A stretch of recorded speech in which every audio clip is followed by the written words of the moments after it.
Halo, perkenalkan nama saya Nis Alma. Di sini saya akan menjelaskan mengenai tips menjadi warganet cerdas dengan melek literasi.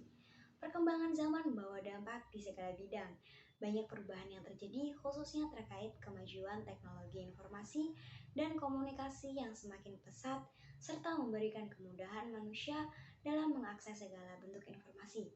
Memasuki era digital, maka penggunaan media sosial marak dan menjadi tren.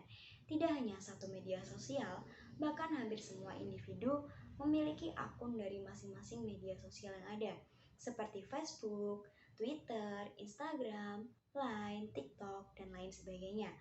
Melihat kondisi sosial media yang semakin luas dan bebas, membuat banyak kasus-kasus seperti pencemaran nama baik, penyebaran berita hoaks, pemerasan, hingga kasus asusila sudah banyak terjadi akhir-akhir ini.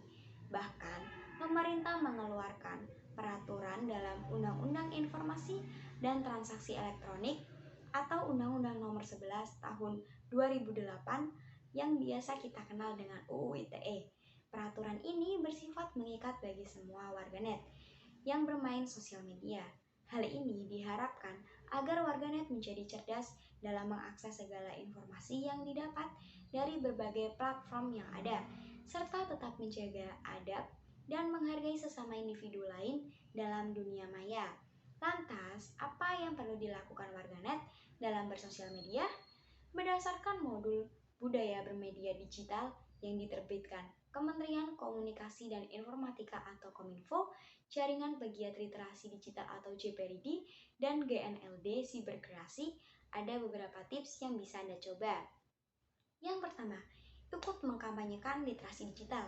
Literasi merupakan hal yang paling penting dalam bersosial media. Namun kesadaran literasi ini tidak dimiliki oleh semua warganet. Tak ada salahnya menjadi warganet yang partisipatif, apalagi inisiatif untuk mengkampanyekan literasi yang sangat penting ini.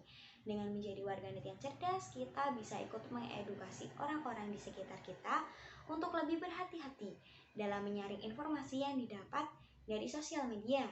Maka dari itu, mengedukasi orang lain tentang literasi digital berarti kita ikut dalam berkontribusi menciptakan kebiasaan baik di lingkungan dan menjadi warganet yang cerdas.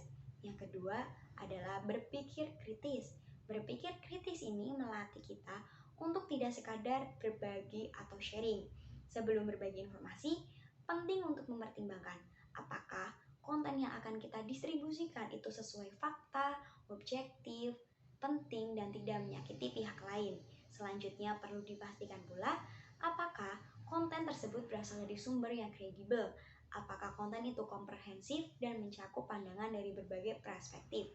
Jika Anda bisa memastikan itu semua, silakan share informasi tersebut. Jika tidak, ada baiknya untuk mengurungkan niat berbagi informasi. Pastikan bahwa aktivitas membagikan informasi yang tidak dapat dipertanggungjawabkan kebenarannya berhenti di kita saja. Yang ketiga, meminimalisasi unfollow, unfriend, dan block. Menjadi warganet artinya kita siap berhadapan dengan pengguna internet dari latar belakang yang beragam. Tidak semua orang memiliki pemikiran yang sama. Untuk itu, sangat penting kita untuk melatih kematangan bermedia dari diri sendiri. Salah satu bukti kematangan bermedia adalah tidak mudah memutuskan pertemanan. Meski fitur unfollow, unfriend, dan block di media sosial bisa digunakan, namun ada baiknya untuk mendewasakan diri, mencoba untuk bersosialisasi dengan baik tanpa jatuhkan satu sama lain. Itu merupakan hal yang perlu dilakukan, karena sosial media sendiri dikembangkan untuk bisa menjangkau pertemuan yang tidak terbatas waktu dan ruang. Yang keempat, aktif mengikuti pelatihan dan kegiatan rutin literasi digital yang diselenggarakan oleh Kementerian Kominfo melalui Gerakan Nasional Literasi Digital atau GNLD Siberkreasi yang rutin menyelenggarakan berbagai kampanye, pelatihan, dan acara menarik lain terkait literasi digital. Pelatihan ini terkait penguasaan terhadap TIK, public speaking, game, dan lain sebagainya. Kita bisa mengajak keluarga, rekan-rekan untuk ikut serta dalam aktivitas tersebut. Nah, Tips yang telah saya sampaikan ini bisa kita terapkan sebagai seorang warganet yang cerdas dengan memiliki nilai literasi tinggi guna menciptakan interaksi sosial media yang baik dengan tetap menjaga adab dan etika sesama pengguna. Tidak bertatap muka langsung bukan berarti kita bisa berbuat seenaknya terhadap orang lain. Sekian dari saya, terima kasih telah menyimak video ini. Sampai jumpa.